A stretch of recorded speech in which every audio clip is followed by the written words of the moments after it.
Westward Expansion, Section 1 with Miss Loshy. Manifest Destiny. Many people in the United States believed in manifest destiny. Manifest destiny is the belief that the United States would stretch from the east to west coast of North America. The Louisiana Purchase.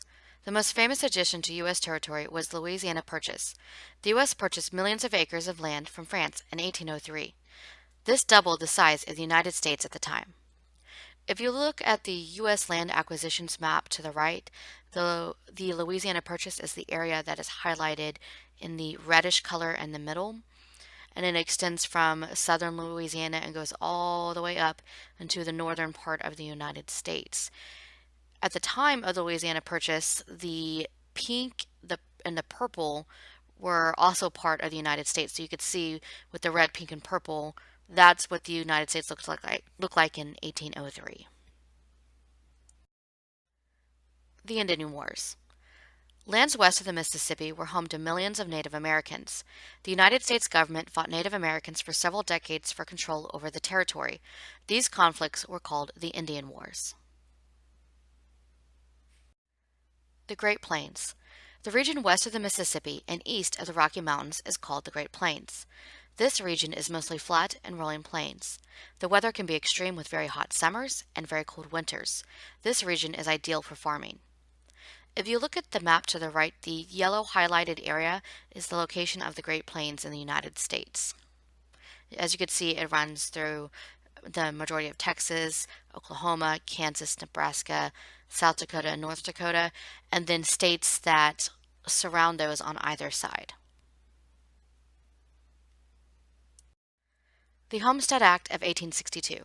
The United States government passed the Homestead Act of 1862. This act gave away millions of acres of land in the Great Plains. Settlers could claim 160 acres of land if they lived on it for 5 years and made improvements such as farming. So essentially, the United States had all of this land that it had gained as a result of the Louisiana Purchase, and they needed to settle it. And not a lot of people wanted to move out there for many reasons, including it being Indian territory, as well as it wasn't easy to get there. If you wanted to get to that region, you'd have to travel by wagon train to get there, and it wasn't extremely easy. Eventually, the Transcontinental Railroad would open up, and then that would make it easier. But that's not for a while from 1862.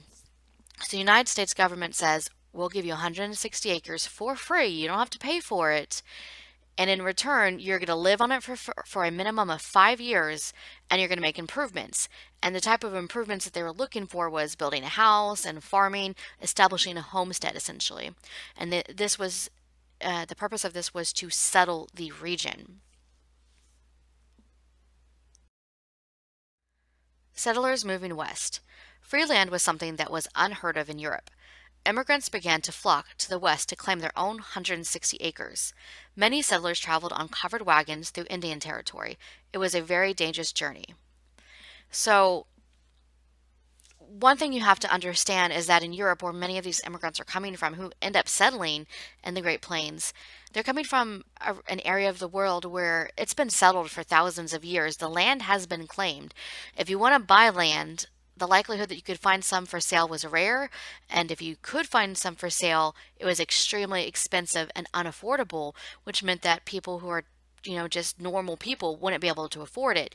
So they came to America, and a lot of them ended up settling in the Great Plains region, where they could get the 160 acres for free if they lived on it for 5 years and made improvements such as farming. The Homestead Act of 1862, Part 2.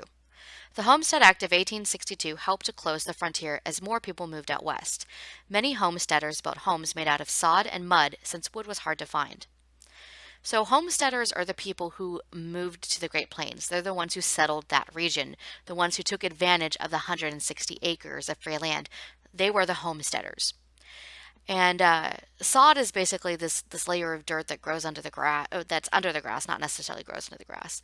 And mud, of course, we know is just wet dirt. This is the Great Plains region. There's not a whole lot of trees, so to find wood, it was a rare occurrence, And if you could find it, it'd usually be expensive if you had to buy it from somebody. So people would build their homes out of sod and mud, basically dirt homes with grass on it to keep it from eroding away whenever it did rain. So they're very basic and primitive homes.